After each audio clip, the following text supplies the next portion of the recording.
ബാറക്ക്മോർ ജീവനുള്ളതും ജീവിപ്പിക്കുന്നതും ഇരുതല മൂർച്ചയുള്ള വാളിനേക്കാൾ ശക്തവും പൈശാചിക പോരാട്ടത്തിൽ ജയം നൽകുകയും ആത്മാവിൻ്റെ നിത്യതയിലേക്ക് ആനയിക്കുകയും ചെയ്യുന്ന സത്യവും വിശുദ്ധവുമുള്ള ദൈവവചന പഠനത്തിൻ്റെ ഉള്ളാന്തരങ്ങളിലേക്ക് എല്ലാ പ്രിയപ്പെട്ടവർക്കും ഹൃദ്യമായ സ്വാഗതം. വിശുദ്ധ വേദപുസ്തക പഠന പരമ്പരയുടെ അനുഗ്രഹീതമായ പുതിയ ഒരു അധ്യായത്തിലേക്ക് നാം പ്രവേശിക്കുകയാണ്. തലകളെ വണങ്ങാം, നമുക്കൊരു വാക്ക് പ്രാർത്ഥിക്കാം. സർവശക്തനും പരമകാരുണ്യവാനും സ്നേഹസമ്പൂർണനുമായ ദൈവമേ, അങ്ങയുടെ വിശുദ്ധ വേദപുസ്തകത്തിൽ അടങ്ങിയിരിക്കുന്ന അത്ഭുതമുള്ള കാര്യങ്ങളെ കാണുവാൻ, പഠിക്കുവാൻ, ഗ്രഹിക്കുവാൻ, ധ്യാനിക്കുവാൻ ഞങ്ങളുടെ ഉൾക്കണ്ണുകളെ പ്രകാശിപ്പിക്കുമാറാകണമേ. ആമേൻ.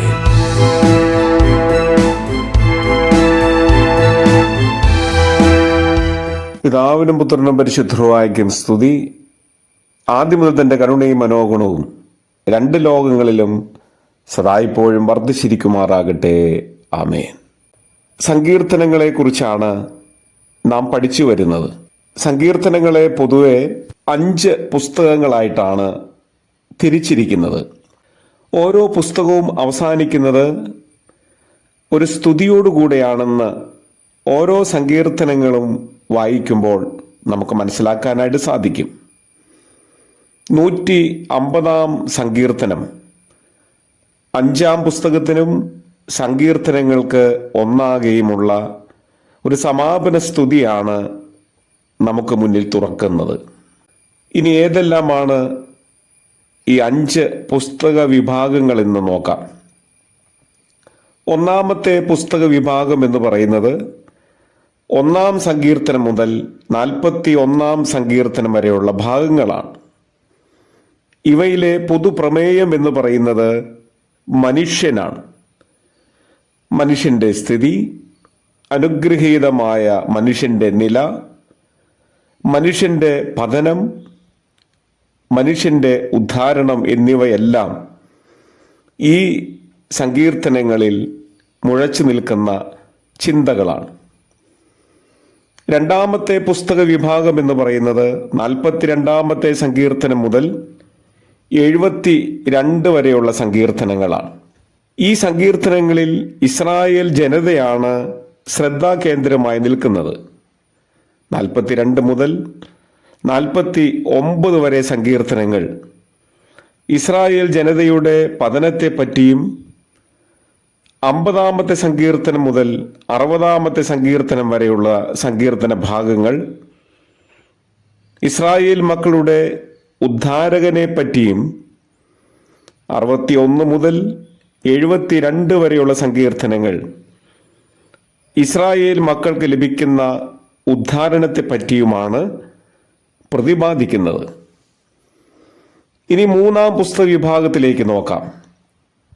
73-ാമത്തെ സങ്കീർത്തനം മുതൽ 89-ാമത്തെ സങ്കീർത്തനം വരെയുള്ള ഭാഗങ്ങളാണ് 3-ാം പുസ്തകം ആയി തരംതിരിക്കപ്പെട്ടിരിക്കുന്നത്.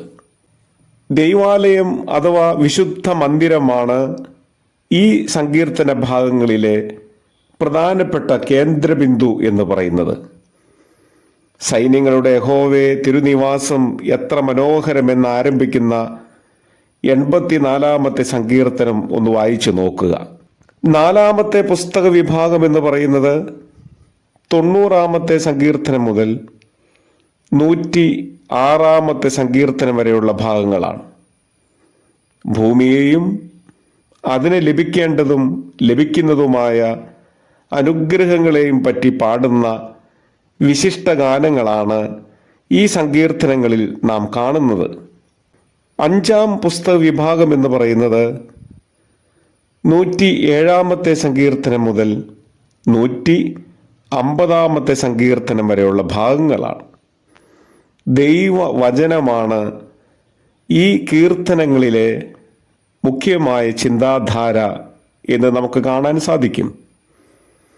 ദൈവം തൻ്റെ വചനമയച്ച് സൗഖ്യമാക്കുന്നതിനെപ്പറ്റി 107 സങ്കീർത്തനത്തിൽ നാം വായിക്കുന്നുണ്ട്.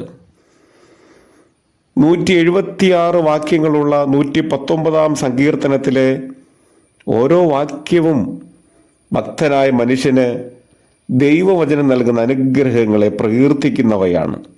ഒരു സങ്കീർത്തനത്തിൽ തന്നെ അതിൻ്റെ രചനയുടെ പ്രത്യേകതയാൽ ആദ്യം ദൈവത്തോട് സംസാരിക്കുന്നതായും തുടർന്ന് തന്നെപ്പറ്റി പറഞ്ഞിട്ട് വീണ്ടും ദൈവത്തെപ്പറ്റി സംസാരിക്കുന്നതായും നമുക്ക് കണ്ടെത്താൻ സാധിക്കുന്നുണ്ട്.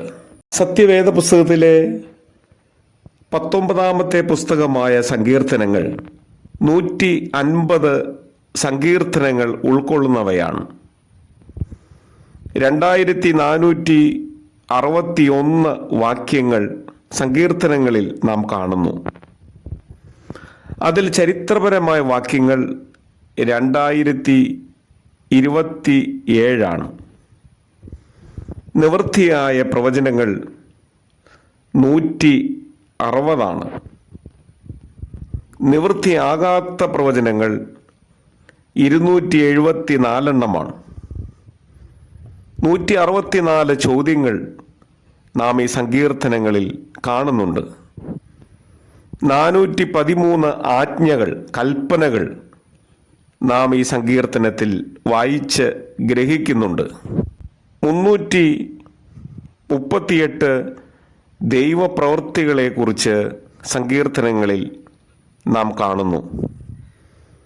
124 പ്രതിജ്ഞകൾ സങ്കീർത്തനത്തിലുണ്ട്. ദൈവസ്തുതികളായി ഏതാണ്ട് 174 സ്തുതിപ്പുകളെ നാം കാണുന്നുണ്ട്. അപ്പോൾ തന്നെ 118 പരാതികൾ സങ്കീർത്തനങ്ങളിൽ നമുക്ക് കണ്ടെത്താൻ സാധിക്കും. യഹൂദയെക്കുറിച്ചുള്ള വസ്തുതകൾ 72 ഭാഗങ്ങളിലായിട്ട് രേഖപ്പെടുത്തിയിട്ടുണ്ട്. 895 ദൈവിക സത്യങ്ങളെക്കുറിച്ച് സങ്കീർത്തനങ്ങൾ നമ്മെ പഠിപ്പിക്കുന്നുണ്ട്. 235 ദൈവവചനത്തെക്കുറിച്ചുള്ള വസ്തുതകൾ നമുക്ക് സങ്കീർത്തനങ്ങളിൽ കണ്ടെത്താൻ സാധിക്കും. 182 സാക്ഷ്യ പ്രസ്താവനകൾ സങ്കീർത്തനങ്ങളിലുണ്ട്. ഇതുകൂടാതെ 97 വാഗ്ദാനങ്ങൾ, 128 മശീഹായെക്കുറിച്ചുള്ള വസ്തുതകൾ, 281 അനുഗ്രഹങ്ങൾ, സങ്കീർത്തനക്കാരനെ കുറിച്ചുള്ള ഏതാണ്ട് 190 വസ്തുതകൾ, 78 ന്യായപ്രവൃത്തികൾ, 101 ദുഷ്പ്രവൃത്തികൾ, 233 പാപങ്ങൾ, 582 അപേക്ഷകൾ, 187 അപേക്ഷാ കാരണങ്ങൾ എന്നിവയും നമുക്ക് സങ്കീർത്തന പുസ്തകങ്ങളിൽ കണ്ടെത്താനായിട്ട് സാധിക്കുന്നുണ്ട്. ദൈവം നമ്മെ അനുഗ്രഹിക്കട്ടെ. തുടർന്നുള്ള ഭാഗങ്ങൾ അടുത്ത ദിവസം നമുക്ക് ചിന്തിക്കാം. വിശുദ്ധ വേദപുസ്തക പഠനം ഏറെ അനുഗ്രഹകരമായിരിക്കാൻ പ്രത്യേകമായിട്ട് ദൈവസന്നിധിയിൽ എല്ലാവരെയും സമർപ്പിച്ച് പ്രാർത്ഥിക്കുന്നു. ദൈവം നമ്മെ അനുഗ്രഹിക്കട്ടെ. തൃക്കാരുണ്യം സുതനെ താഴ്ത്തി സവിധേ ചേർത്തു ദൈവസുതൻ തൻ മാതാവാകാൻ തിരുഹിതമാർന്ന